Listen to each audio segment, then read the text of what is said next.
On behalf of the General Assembly, I have the honor to welcome to the United Nations His Excellency Yoweri Kaguta Museveni, President of the Republic of Uganda, and to invite him to address the Assembly.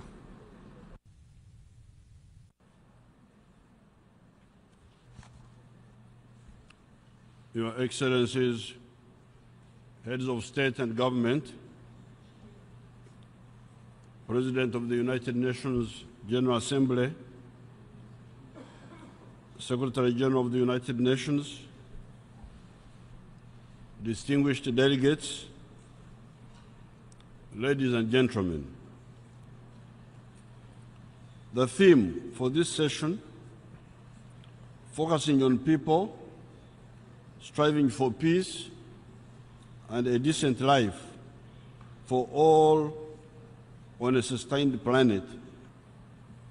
I have always wondered why the elites in the different countries of the world do not see this. Who would lose if all the people on the globe led a decent life of having 2,000 to 2,500 calories per day for an adult person?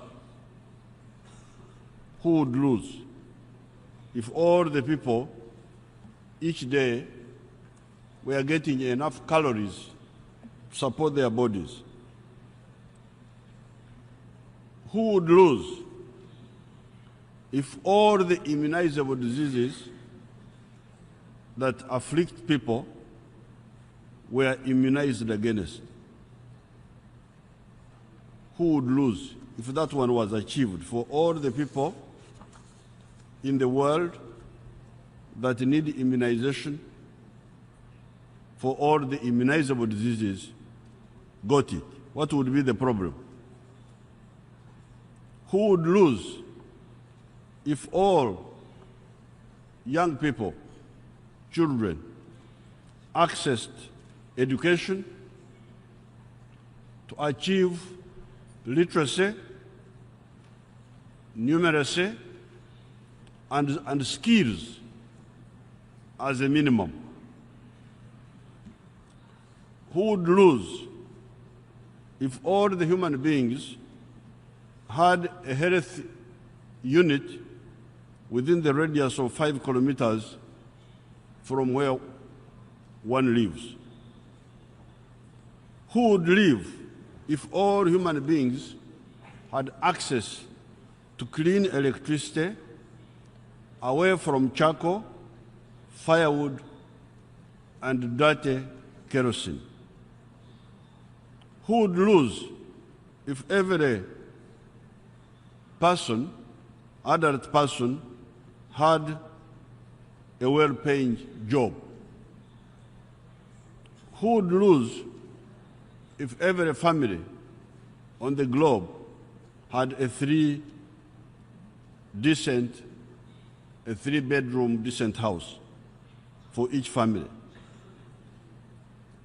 Who would lose if each person had access to clean water? Who would lose if every person on the globe did not have to worry about war, about terrorism, and about crime? Who would lose if every producer of a service or a good that is needed for use in the world had a right of access to markets? Who would lose if all the countries in the world had good transport and other elements of infrastructure? Who would lose if all of us insisted on protecting our Mother Nature so that it can also look after us? To what extent would this effort at global affluence stimulate business? How much cement, how much steel, how much copper how much food would we need, and how would all that impact business? If we aimed at global affluence, how much would this impact business positively? Why then do we only have bad businessmen who do not have efficient spectacles that can see these business opportunities that are implied if we aim at global affluence? Therefore, in my opinion, parasitism is the only obstacle to global affluence, prosperity, and peace. I have one question. Who would lose if North Korea and South Korea, those kith and kin, were left alone to discuss their reunification? I thank you and I wish you good luck.